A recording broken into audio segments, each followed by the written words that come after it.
Abrimos los brazos para recibir con el entusiasmo de siempre al doctor en ciencia política, investigador y docente de la Universidad de la República, del Departamento de Ciencia Política, en el marco de la Facultad de Ciencias Sociales. Pone la mañana en camino Daniel Chasquetti. Buen día, bienvenido, Dani. ¿Cómo estás, Alejandro? Un gusto estar aquí. Bien, muy bien. Bueno, Bien, muy bien. decir estar aquí es una eh, eh, es algo muy raro, ¿no? Sí. Estar online contigo, digamos. Sí, sí, sí, sí. Es algo muy raro porque no es del todo adecuado y no es del todo inadecuado. Claro, exactamente. Bueno, tenemos un manojo muy largo de temas para abordar. Primero porque el gobierno está cumpliendo 1 año y medio en funciones, ¿no es cierto? Ajá. Y un poquito más el Parlamento, ¿no es cierto? Y en ese contexto han pasado un montón de cosas, desde la esfera política en general, desde la esfera del poder ejecutivo en particular, del rol y las acciones que han protagonizado la oposición particularmente, y en el marco parlamentario, en el marco del funcionamiento del poder legislativo, también ha habido un montón de asuntos que incluyen llamados a salas, interpelaciones, nuevo anuncio de nuevos llamados a sala, incluso con alguna novedad. Acá me tenés que ayudar mucho, eh, Daniel, porque la última interpelación, sin ir más allá, si bien tuvo como resultado las explicaciones del ministro son satisfactorias, bueno, esto es como la declaratoria de la independencia del 25 de agosto de 1825. Somos independientes, ley 1, ley 2, nos anexamos, ¿no es cierto? Fuimos independientes esos 25 segundos. Esto me parece que es parecido, estoy jugando un poco, porque la moción aprobada daba cuenta de explicaciones satisfactorias y de inmediato un par de cosas agregadas que aludían a que habrán sido satisfactorias las explicaciones, pero no satisfacieron tanto, ¿no? En fin, como que hubo digamos, asuntos lindos a analizar. Arranque por donde usted quiera, mi querido amigo doctor en ciencia política y amigo personal. Mirá, Alejandro, a ver, eh, yo diría,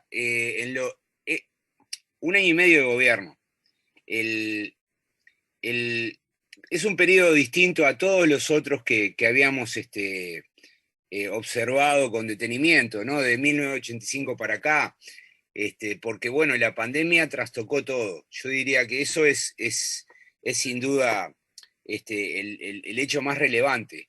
Yo diría que no tengo, no tengo dudas en afirmar que durante un año y medio el sistema político actuó bajo condiciones especiales. ¿M?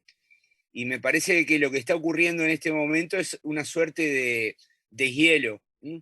Estamos corriendo el velo y volviendo a lo que debería haber sido este proceso de gobierno sin pandemia. ¿M? Es Ajá. decir, tenemos un gobierno muy enfocado en llevar adelante una serie de reformas, de modificaciones digamos, al modelo, o no sé bien cómo llamarlo, pero digamos al status quo que había construido el Frente Amplio durante 15 años. Esas reformas en algunas áreas son drásticas, en otras son moderadas, pero son reformas al fin y que son producto bueno, del resultado de la elección del 2019. En ese marco, lo que tenemos es también una oposición que comienza a asumir su rol, bueno, que se comienza a sentir más cómoda en cumplir esa función. No hay que olvidarse que, a ver, que para un partido político que durante 15 años está gobernando, pasar de un día para el otro a ejercer la oposición no es nada simple, ¿no? Eso lo vimos en el 2005 con los partidos tradicionales, donde se les observó, sobre todo al Partido Colorado, ¿no? Pero también el Partido Nacional, se les observaba también erráticos, y luego, bueno, fueron encontrando su camino, ¿no? Porque para hacer oposición hay que hacer determinadas cosas, y yo creo que el Frente Amplio las está comenzando a hacer. ¿M? Entonces diría bueno, que este es un momento bisagra, digamos, en el mandato de la calle Pou, y está caracterizado por el regreso de muchas cosas, ¿no? Uh -huh. por ejemplo, eh, eh, lo que está regresando es, digamos, la discusión y el debate distributivo que tiene que ver con la situación social y económica que se encuentra el país como resultado de la pandemia. El debate distributivo tiene que ver con la discusión, bueno, sobre el empleo, sobre los salarios, sobre las condiciones de trabajo, sobre el aumento de la pobreza, sobre la precarización de mucha de la vida de segmentos importantes de la población. Y eso, bueno, se va a ir completando con lucha callejera, movilización, eso es lo que deberíamos esperar. En el Parlamento, bueno, volvieron las interpelaciones luego de un año donde el Parlamento estuvo anestesiado. Me parece que hubo una, una interpelación llevada adelante por el diputado Lust de Cabildo Abierto, pero nosotros no la consideramos en realidad esa interpelación como una interpelación típica, porque bueno, era una interpelación sobre temas del gobierno anterior a 4 ministros que no eran responsables por las preguntas que se le estaba haciendo. Entonces, bueno, pasamos un primer año, algo que nunca había ocurrido, sin interpelaciones. En este segundo año tenemos 3, llevamos 3, y ya hay un diputado del Partido Colorado que está diciendo que se está abusando del uso del mecanismo, ¿no? Pero lo cierto es que esto hay que pensarlo como mecanismos de control. Es decir, la Constitución de la República le entrega al Parlamento una serie de prerrogativas, de potestades para controlar ex post, o sea, a posteriori, la labor del Poder Ejecutivo. Por un lado, tenés las preguntas escritas que se envían, las denominamos pedidos de informe, que bueno, tiene determinados plazos el Poder Ejecutivo para responder. El número es grandísimo, y prácticamente 7 de cada 10 el gobierno las está respondiendo. Eso funciona bien, lo estamos monitoreando. Luego está los llamados a los ministros a las comisiones. Es un lugar donde, bueno, en las comisiones se puede discutir tranquilamente, se puede preguntar. Este es el primer paso para indicar preocupación sobre determinada política pública. Si el ministro no va a las comisiones y el tema es urgente y de preocupación para la oposición, lo que va a hacer la oposición es tratar de convocarlo a sala, ¿no? Y convocarlo en régimen de comisión general, que es digamos, es una instancia donde el ministro va, se debate, se discute, es parecida a la interpelación, pero no se toma una decisión final. O sea, es de bajo riesgo para el ministro, ¿no? Pero para convocar en régimen de comisión general se necesita la mayoría de votos de alguna de las dos cámaras. Mayoría. Esto supone que, bueno, que el Frente Amplio, que es el mayor interesado en llamar a los ministros, se ponga de acuerdo digamos, con el Partido Nacional. Por lo menos, ¿no? Con el Partido Nacional. Y si eso no prospera, bueno, está la interpelación pura y dura, que con 1/3 de firmas de los componentes de cualquiera de las dos cámaras se lo puede traer e interpelarlo, ¿no? La interpelación es una sesión donde se hacen preguntas en forma oral, el ministro tiene derecho a responder y luego se arma un debate entre todos los miembros de la Cámara. Son largas porque, bueno, a los senadores se le da la posibilidad de hablar hasta media hora cada uno y en diputados se le da la posibilidad de hablar hasta 15 minutos. Y bueno, necesariamente van a ser sesiones muy largas. Y bueno, lo que tenemos que esperar es que, bueno, tengamos bastantes interpelaciones. El promedio histórico es de 4,5 por año. En este periodo, contando la interpelación llevada adelante por Lust, tenemos 4, o sea, ya para estar en promedio deberíamos ir 6, o sea, todavía estamos por debajo del promedio, ¿no? Entonces, de ningún modo se puede decir que se está haciendo un uso, un abuso de la utilización del mecanismo. En tres periodos, en tres administraciones frente amplistas, al Frente Amplio le hicieron 55 interpelaciones en total, ¿no? Sí, sí, sí, sí. A propósito del promedio Claro, ese que estás diciendo. sí, sí. Es muy simple, son casi, digamos, 18 por periodo, más o menos. Eso da un poco menos del promedio. Hay algunos periodos donde, bueno, el número fue muy alto, por ejemplo, en el periodo de Jorge Valle, porque estaba la crisis, la crisis económica, bueno, motivó muchos llamados a sala. Este, Ahí se estrenó, por ejemplo, la calle Pou como miembro interpelante. Hizo dos Ajá. interpelaciones en ese periodo de la calle Pou. Era su primer periodo como diputado. Pero bueno, no, digamos, a mí como politólogo lo que me gusta siempre decir es llamar la atención cuando algo es anormal, ¿no? Y cuando las cosas son normales, prefiero tratarlas sin mucho drama, ¿no? Es decir, tratar de entenderlas que eh, llegar al punto de decir, bueno, esto está funcionando normalmente, está bien, así funcionan las democracias. Es como si, bueno, yo qué sé, si hay un paro, una huelga, una movilización, creamos que se está terminando el mundo, ¿no?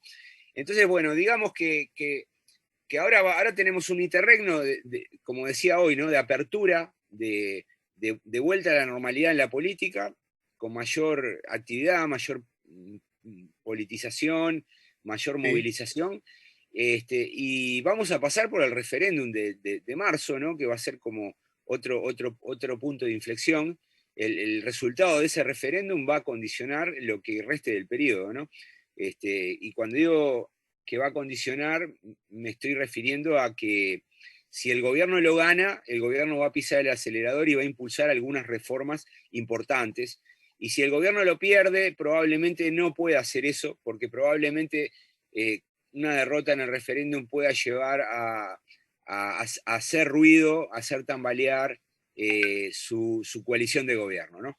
La coalición de gobierno, digamos que es una coalición que funciona muy bien a nivel parlamentario, le ha permitido al Poder Ejecutivo aprobar 7 de cada 10 proyectos que ha enviado. Es muy alto esto. Este, es una coalición que vota unida, no ha tenido una sola votación donde hayan votado divididos. Este, no ha estado exenta de problemas, pero han encontrado los mecanismos, los medios para negociar y para acordar. Y te voy a dar un ejemplo. Ayer en el Senado se trató la moción de censura que presentó el Frente Amplio al final de la interpelación al ministro Heber. Sobre lo Y cual quiero hacerte una pregunta específica para que nos señales exactamente en qué consiste ese mecanismo, pero eso luego. Seguí adelante, por bueno, favor. te lo explico así se entiende mejor. La Dale. moción de censura está prevista en la Constitución. Es una prerrogativa que tiene el Poder Legislativo para censurar a un ministro. O sea, la Constitución dice que los ministros tienen que ser personas que por sus características, atributos, cualidades, cuenten con el apoyo de una mayoría parlamentaria. Ese es el artículo 147. Ese artículo es clave porque, bueno, el presidente cuando nombra a los ministros necesita tener un respaldo. Es decir, un respaldo parlamentario que le permita aprobar leyes, pero que también les permita defender a los ministros cuando son convocados al Parlamento. A eso en ciencia política le llamamos escudo parlamentario. El escudo parlamentario ha funcionado muy bien en cada una de las interpelaciones.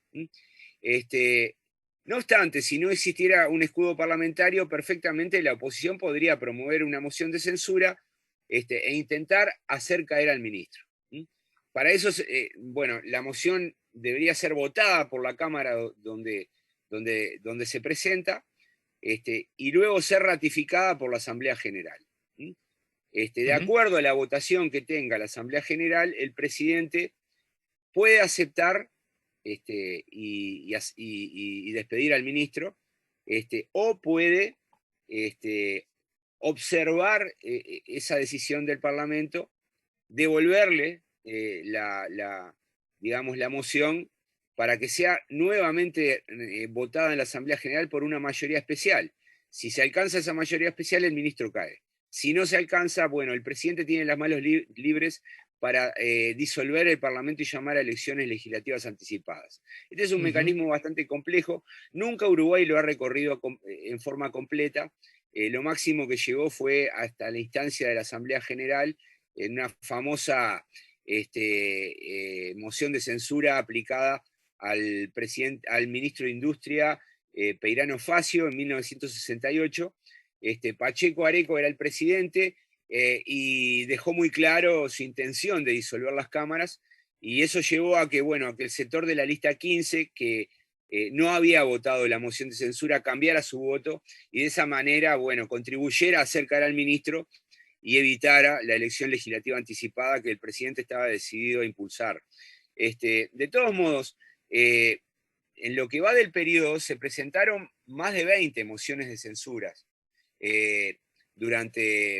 desde 1985 a la fecha, ¿no? No hubo ningún periodo de gobierno donde no se presentara una moción de censura. Este dato, bueno, habitualmente no se maneja, ¿no? Pero para mí es un dato importante porque lo que indica es que, bueno, que los gobiernos han tenido escudos parlamentarios muy firmes. Pero, por ejemplo, en el primer periodo de Sanguinetti hubo dos mociones de censura contra el ministro de Economía, Servino. En el periodo de la calle Pou hubo 5 mociones de censura. No, y aquella también al ministro del Interior, ¿recuerdas? Cuando los incidentes del IPA, que Sanguinetti además le dijo al ministro, usted vaya que claro, yo cito sí, tenés razón. Me faltó la de Manini Ríos, que era el ministro del Interior. Exacto. Fue luego de una interpelación a Yamandu Fau. Para ser justos y también recordar cómo funciona la política, Sanguinetti no se baja, es decir, el presidente Sanguinetti, y al poco tiempo cambia el ministro, ¿verdad? Que entra Marquesano. Exactamente. Luego vienen 5 mociones de censura durante el gobierno del presidente Lacalle Herrera, entre ellas 2 adeposadas. Hubo una moción de censura en el segundo periodo de Sanguinetti al ministro de Salud Pública, Solari. Después, durante el gobierno de Jorge Valle, hubo 4 mociones de censura. Durante el primer periodo del Frente Amplio, hubo una moción de censura para el ministro del Interior, José Díaz. Durante el gobierno de Mujica hubo 4 mociones de censura, 2 contra Bonomi, y en el segundo periodo de Tabaré Vázquez hubo 4 mociones de censura, todas contra Bonomi. O sea, si pasáramos raya, Bonomi 6. Llevó 6 mociones de censura presentadas contra Bonomi, ninguna prosperó porque había un escudo parlamentario que lo defendía. Nunca las mociones de censura consiguieron apoyo. Pero, digamos, en la sesión de ayer ocurrió lo mismo, ¿no? Es decir, se presentó la moción de censura, los senadores del Frente Amplio, bueno, argumentaron a favor, fue una sesión bastante corta, las exposiciones no fueron muy largas, la sesión arrancó con 6 intervenciones de senadores del Frente Amplio argumentando, luego hubo 3 senadores del Partido Nacional que hablaron. No habló nadie del Partido Colorado ni nadie de Cabildo Abierto. Y este es el hecho que quiero destacar. Que evidentemente dieron sus votos, ¿no? En realidad no votaron la moción de censura. La moción de censura solo consiguió los votos de los senadores del Frente Amplio. O sea, que fueron disciplinados, pero no tomaron el costo de defender al ministro Luis Alberto Heber, en este caso de la firma del contrato con Cantón Nasí por 60 años, ¿no? Bueno, pero acá... Eso está unido a lo que habían sido las reacciones posteriores a la interpelación, ¿no? Tenés, por ejemplo, el diputado Pepasqué dijo, bueno, en verdad a nosotros no nos gusta nada este contrato, defendimos al ministro porque si no se rompe la coalición. O, por ejemplo, los senadores de Cabildo Abierto que salieron a decir que, bueno, que nunca fueron informados, que están muy sorprendidos, que van a presentar proyectos para bueno, para atenuar los problemas que tiene este contrato, pero obviamente ni las preferencias del Cabildo Abierto ni las del Partido Colorado están contempladas en ese contrato, ni en la forma ni en los contenidos. Y para no romper la coalición, bueno, optaron por esa estrategia, ¿no? No argumentar, no hablar, y simplemente acompañar no votando. Entonces, Bien. esto nos indica que la coalición funciona, digamos, funciona, produce resultados favorables al gobierno, pero que tampoco es algo que uno pueda estar seguro de que va a sobrevivir para siempre, ¿no? O sea, evidentemente hay temas que dentro de la coalición generan problemas, ¿no? Y ahí va a depender de cómo lo maneje el presidente, ¿no? Si el presidente... Sí, sobre este asunto que me parece clave, es decir, cómo maneja el presidente esto. Bueno, primero antes, era obvio que la moción de censura, el Frente Amplio, que es quien la convocó, no iba a tener votos suficientes para la misma, ¿no? Creo que eso, como decían nuestros tíos abuelos, va de suyo, ¿no es cierto? Y acá me parece, al profe le quiero preguntar, ¿no? Acá me parece que es un asunto sobre el cual conviene que nos recuerdes a nosotros los ciudadanos del instrumento en sí mismo. Se ha logrado establecer la idea, ocurre mucho en los medios de comunicación, incluso muchos amigos, colegas o compañeros de trabajo, etcétera, ni hablar actores políticos, la idea de que, si llamás a una interpelación, pero no vas a tener los votos para dar como insatisfechas las explicaciones del ministro que conduzcan, por ejemplo, a una censura, ves que esto no sirve para nada porque ya se sabía cómo iba a terminar. Esa idea de que la eficiencia o el instrumento solo debería ser usado en la medida que sepamos que al ministro lo rajamos para afuera. Eso se ha instalado. Es más, se ha instalado de forma que a mí me parece no solo inadecuada, sino potencialmente peligrosa, ¿no? Porque, por ejemplo, se decía, ¿cómo el Frente Amplio va ahora a llamar al ministro cuando se sabe que no va a dar los votos? Bueno, la última nos dieron los votos para que sean insatisfactorios, pero ahora se vio la censura tampoco tan satisfactoria, por lo que habíamos comentado más temprano. Esta idea de juntar si sirve o no sirve mover algo desde la perspectiva política, si provoca un resultado. Me gustaría que el profe, más que nunca, nos contara esa lógica que se ha instalado. Y la otra sobre la que te quiero preguntar es la que dejaste en el punto final, y es, de esto depende la acción del presidente, en la medida que sepa generar vasos comunicantes, fortalecedores con sus socios de la coalición. Pero sin embargo, a la hora de firmar un acuerdo de alta importancia, por más de medio siglo de permanencia, ahí el presidente no se acordó de sus socios de la oposición, del gobierno. Es más, el ministro interpelado dice, es que las urgencias del gobierno nos impidieron comentarlo con nuestros socios. Pero ¿cómo? ¿Las urgencias del gobierno no incluye a los socios? Quiero decir, está bien, yo te cuido para que esto no se rompa, pero en las importantes me corto yo solo. No se supone que es ahí donde más que nunca tenés que consultarme. Para el nombre de la escuela, ponele que no. Para el nombre de la ruta, ponele que no. Pero para un contrato que dura más de medio siglo, esas dos cosas, ¿te animás a verlas luego de la pausa, Dani? Sin duda. Vamos arriba. Daniel Giaschetti nos está ayudando a poner la mañana en camino. Estamos en el 98.7. Preguntas, comentarios, opiniones llegan a través del WhatsApp 099-894-987 y también a través de nuestro chat en el canal YouTube La Mañana en Camino. Allí nos dejan escritas las preguntas, pueden dialogar entre ustedes también. Ya tenemos 2.740, estamos a solo 7 de 2.750 suscriptores. Vamos a ver si con Giaschetti ahora lo logramos. Ya venimos. Estamos conversando con Daniel Giaschetti, el doctor en Ciencia Política, investigador y docente del Instituto de Ciencia Política de la Universidad de la República. Algunos mensajes llegan. En cuestión de política veo mucha desprolijidad y show, capaz nada organizado, jerarcas que no se esperaban estar ahí, sin ganas, etcétera. Parece que como ahora estamos acá, vemos qué hacemos. Esto lo dice Alexis. Omar señala el agro, la industria, la ganadería aumentó las exportaciones en un 40% y la industria también dio ganancias. Cevita dice, hola, ¿todo bien? Para mí el primer punto de inflexión del gobierno multicolor es cuando Manini se amparan los fueros para evitar la responsabilidad con la justicia. Pilar también señala, bueno, no sé cómo es leer los titulares del señor economista, dijo lo que todos sabemos y repite lo que dice la tele. 099-894-987, lo del economista no sé a qué está aludiendo. A ver. Alexis también dice, va todo mal, pero va como si la calle quiere ser presidente y lo demás no importa. Rafa señala pan y circo, la casta política nos tiene acostumbrados. Juan Antonio subraya, no entiendo cuál es el costo de no argumentar y votar a favor del ministro Calladitos. Son patéticos, lo del puerto es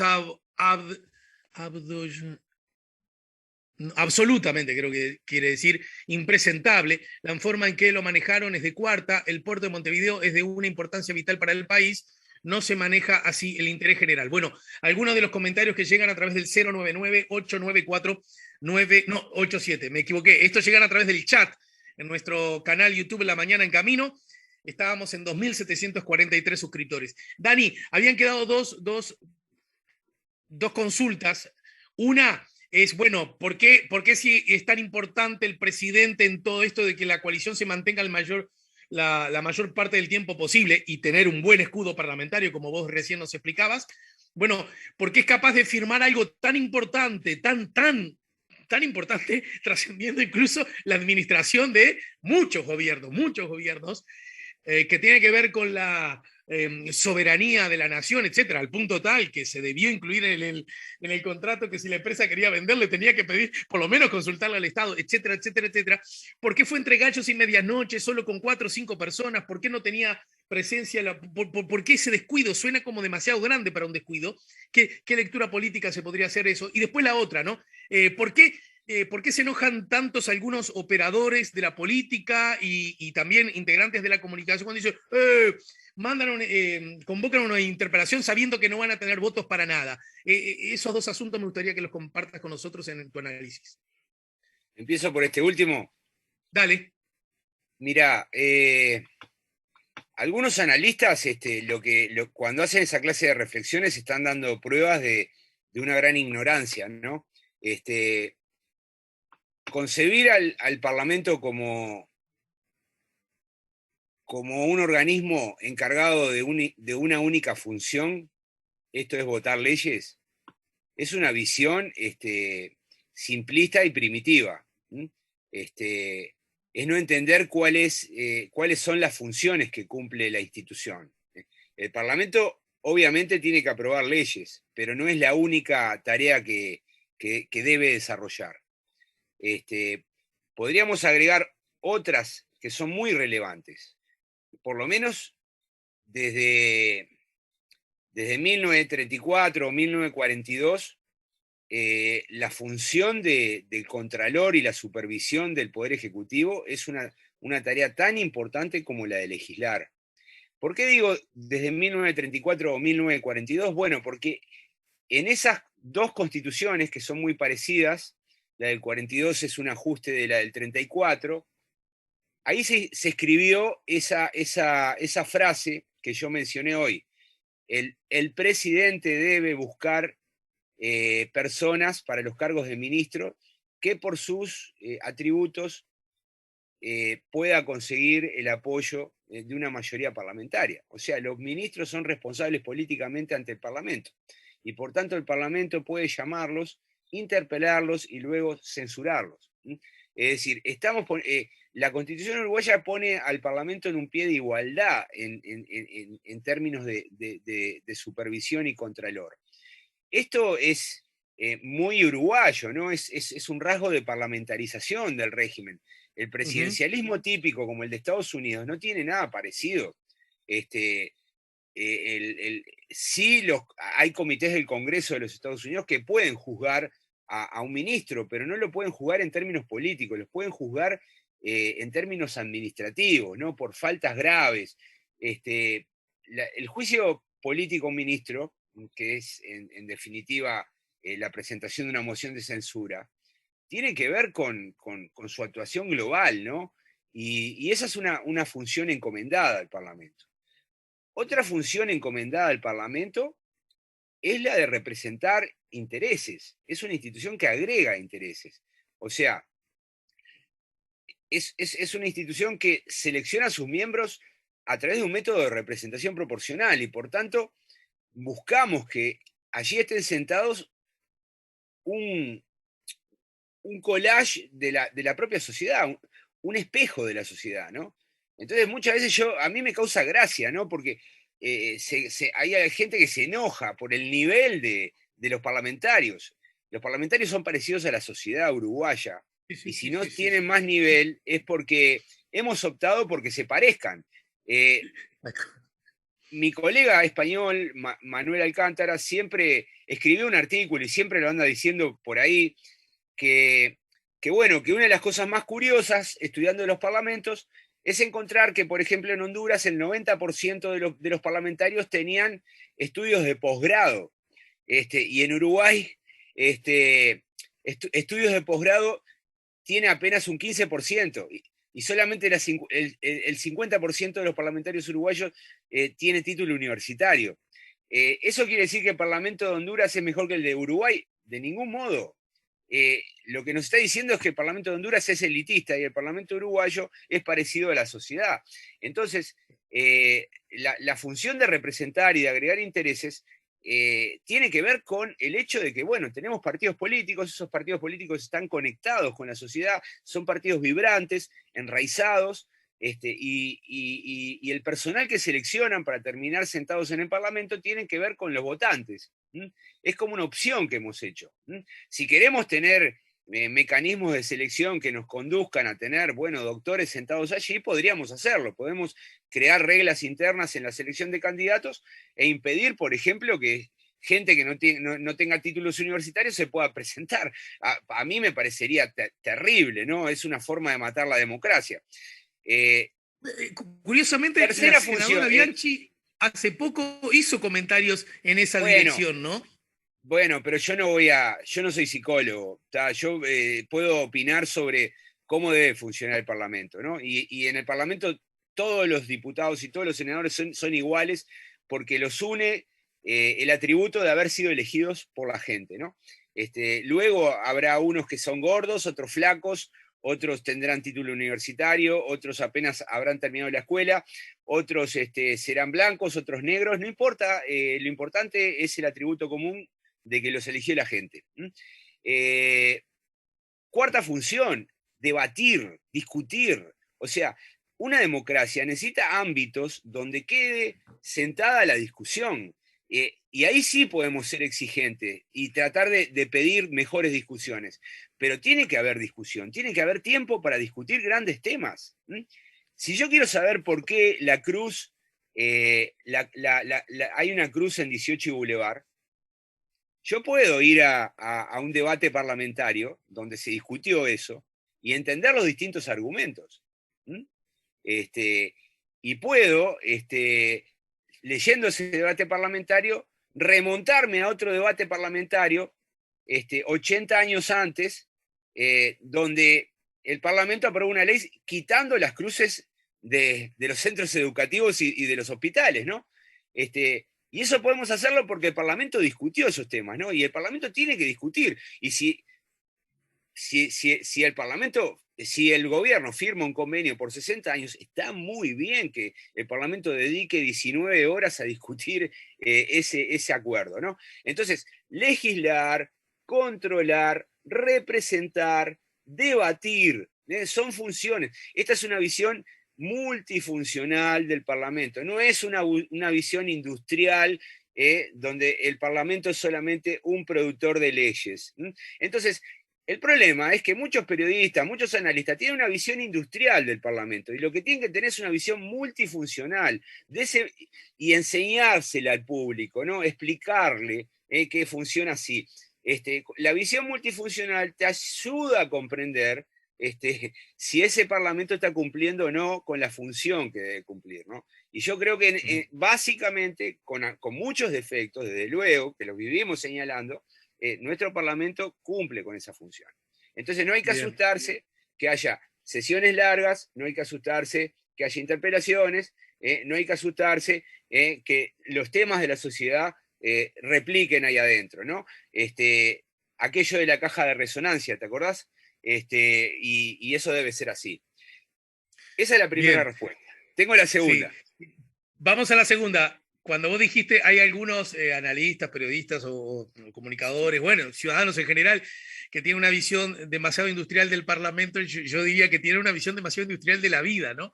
Es Ajá. más, algunos, cada tanto, sostienen que la educación debe ser como objetivo central la fábrica que ponga a disposición del mercado trabajadores para que estos después consigan trabajo. Y ese es un asunto seguramente importante, porque un parlamento haría muy mal el trabajo si no hiciera leyes o si no hiciera leyes de buena calidad. Pero haría muy mal su trabajo si solo se encargara de eso.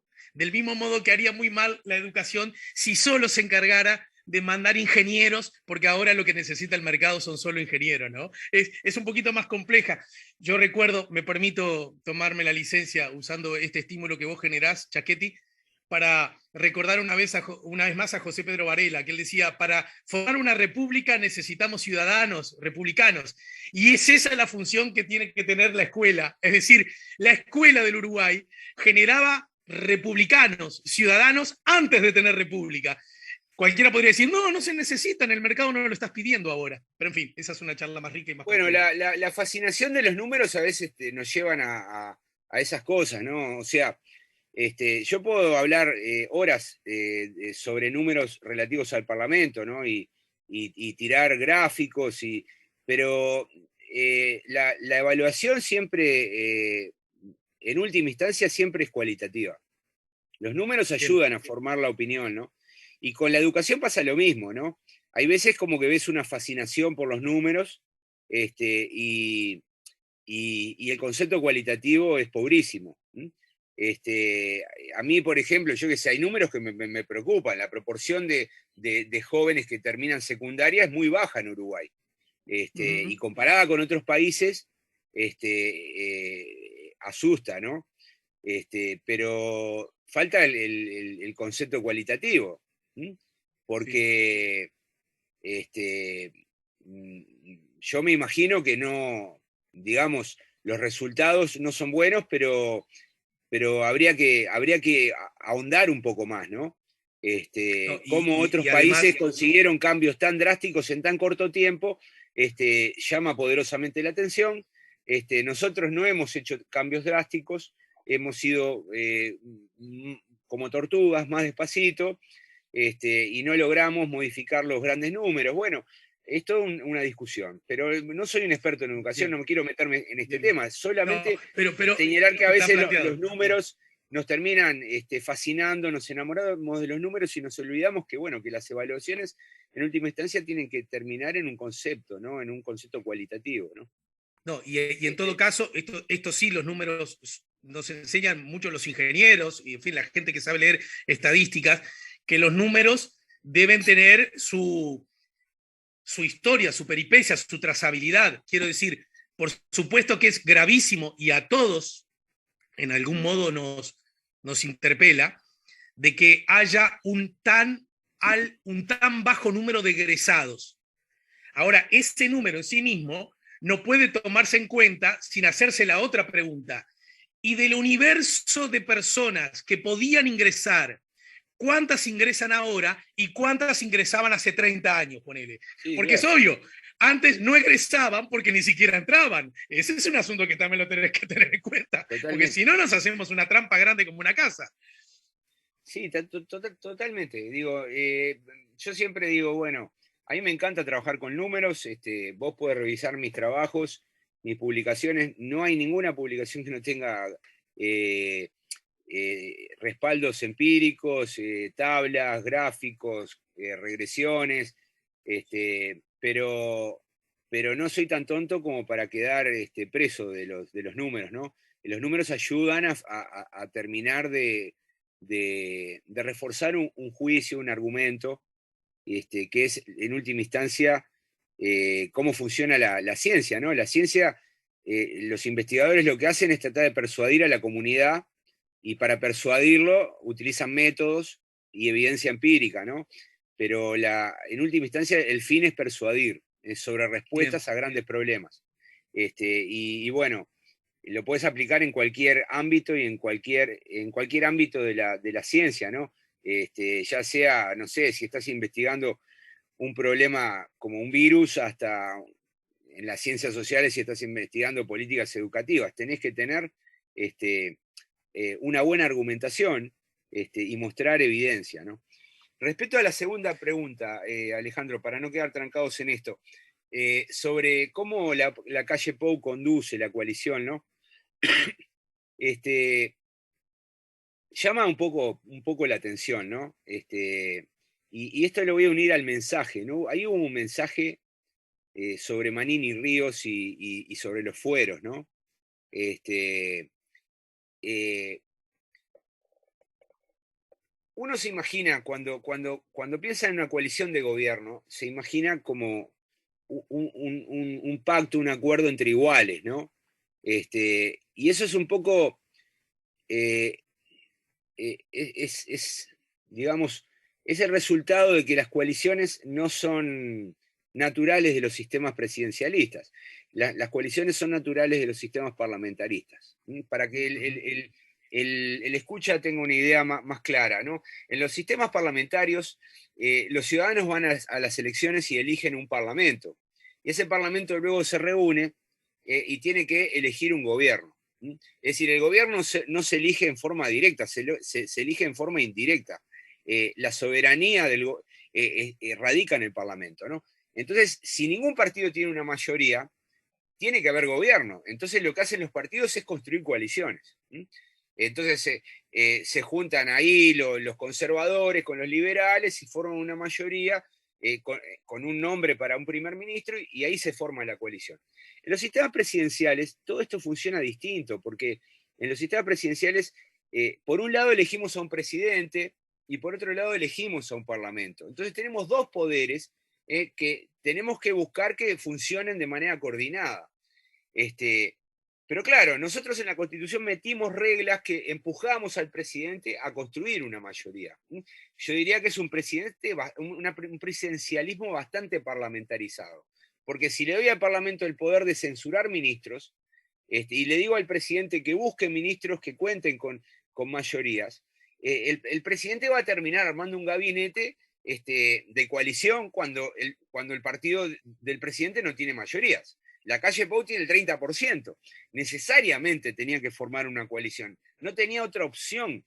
La opción de gobernar solo con el Partido Nacional tenía un único relato final, que es un desfile de ministros en el Parlamento y una sucesión de censuras. Entonces, para eso hay que construir una coalición. Entonces, esa coalición no es igual a una coalición parlamentaria, porque no es una coalición de iguales. El Partido Nacional, eh, digamos, es un primero entre pares, porque tiene el presidente. El presidente tiene muchas prerrogativas. Entonces, ese desequilibrio es complicado de tramitar, ¿no? Los socios van a tener siempre menos visibilidad. Cuando las cosas vayan bien, la gente va a percibir que eh, los beneficios se los debe al presidente y no a la coalición. Y cuando las cosas ujú. vayan mal, la gente va a percibir que el daño es el resultado de todos los que están en el gobierno. Así funciona una coalición en el sistema presidencial. Es un poco complicado para los socios, ¿no? Los socios cuando entran al gobierno entran diciendo, bueno, en realidad me sirve entrar al gobierno porque puedo impulsar mis puntos de vista e influir en las políticas públicas. Mi personal político puede acceder a cargos en el Ejecutivo y puede formar experiencia, adquirir cierta visibilidad. Pero lo cierto es que el desequilibrio entre el partido del presidente y los socios es muy grande. Entonces, muchas veces lo que hace el partido del presidente es compensar, crear compensaciones. Las compensaciones pueden ser de dos tipos. Te doy más cargos. ¿Mm? y te doy mejores cargos. Dar más cargos es dar más cargos, más ministerios. Lacalle Pou es el presidente formador de coalición que más ministerios entregó a sus socios. Más que Sanguinetti, que su padre, que Jorge Valle. Fue el que entregó el mayor número de ministerios. Y luego es la calidad de los ministerios. O sea, yo a los ministerios podría clasificarlos de acuerdo al presupuesto que tienen. No es lo mismo el Ministerio de Turismo que el Ministerio de Transporte y Obras Públicas. O sea, los ministerios no pesan igual. Entonces, muchas veces se puede compensar dando mejores ministerios desde donde se puede hacer más cosas, ¿no? Ahora, te puedo dar ministerios marginales. Yo creo que al Partido Colorado le dieron 2 ministerios marginales, como son Turismo y Medio Ambiente. El Ministerio de Ganadería es un gran ministerio, pero bueno, uno no sabe cuando mira al ministro de Ganadería si es colorado o si es de la Asociación Rural o de la Federación Rural. No está el sello partidario con claridad marcado, ¿no? Entonces, bueno, el Partido Colorado es un socio, para mi gusto, mal recompensado por el presidente. Ahora, cuando miramos Cabildo Abierto, es un poco al revés, ¿no? Le dieron salud pública y le dieron vivienda, y que son 2 ministerios, para mi gusto, de mayor visibilidad. Cabildo puso un ministro de Salud Pública que terminó revelándose como un gran hallazgo, porque el desempeño de Salinas fue muy bueno en la pandemia, y uno se pregunta con total lógica cuál va a ser el futuro de Daniel Salinas en la política, ¿no? Porque es un político con muy buena imagen, pero uno podría pensar que a Cabildo se le recompensó mejor. Al mismo tiempo, el tema Manini tendría que haber terminado en la justicia, pero ¿quién decide salvar a Manini? Bueno, el Partido Nacional. Y eso también es una compensación, ¿no? Entonces, yo creo que todavía no tenemos muy claro cómo ha funcionado durante este gobierno el sistema de compensaciones. Y cuando hay buenas recompensas para los socios, tal vez el presidente y el núcleo que está alrededor del presidente sienta mayor libertad para tomar decisiones unilaterales porque saben que los socios, al haber sido recompensados, no tienen suficiente autoridad o razones como para terminar rompiendo la coalición. Y me parece que puede haber pasado algo de esto. Es decir, están bien pagos, están bien recompensados por participar en la coalición, por tanto no tienen derecho a quejarse, esto lo podemos hacer por nuestro lado, y esa me parece que es la lógica que funcionó en este punto, ¿no? Y probablemente, bueno, haya mayores, más temas que funcionen así y no los estamos viendo. Pero me parece que lo que tenemos es un presidente que está explotando muy bien ese desequilibrio entre la visibilidad que tiene el presidente y su partido respecto a la debilidad que tienen sus socios, ¿no? Entonces probablemente el presidente tenga un margen muy grande todavía como para poder seguir reequilibrando, ¿no? Cuando digo margen me refiero a que, bueno, les puede dar más ministerios. Por ejemplo, en la crisis del 2002, Jorge Valle, para que no se le rompiera la coalición, ¿sabes lo que hizo? Le cerró la canilla, o sea, desde la contaduría general, desde el Tesoro, se cortaron los créditos para los ministerios del Partido Colorado. Tenían asignaciones presupuestales los ministros colorados, las cuales no se les transferían para que ejecutaran, porque el gobierno no tenía dinero, pero sí se les transfería a los ministros blancos. El Partido Nacional tenía 3 ministros y los 3 ministros recibían los fondos y los ministros colorados no. Esa era una compensación. Entonces, bueno, probablemente Lacalle Pou tenga un margen para compensar a los ministros colorados y a los ministros de Cabildo Abierto si las cosas se complican. Incluso podría crear ámbitos institucionales como una mesa, como quieren algunos. Tiene muchas cartas para jugar todavía Lacalle Pou. Yo creo que me parece que la coalición no debería romperse por una política pública en específico. Podría así romperse por el resultado adverso en un referéndum, o por una suma, un agregado de fracasos en políticas públicas. Por lo tanto, yo no vaticino ninguna ruptura en lo inmediato, me parece que la coalición va a seguir funcionando, y es más, te digo una cosa, es probable que el referéndum de marzo del año que viene, marzo o abril, sea una carrera donde la coalición se unifique más, ¿no? Porque va a tener que Claro, competir claro. por votos y eso es un incentivo muy fuerte. Sí, sí. Bien, te agradezco mucho, Dani.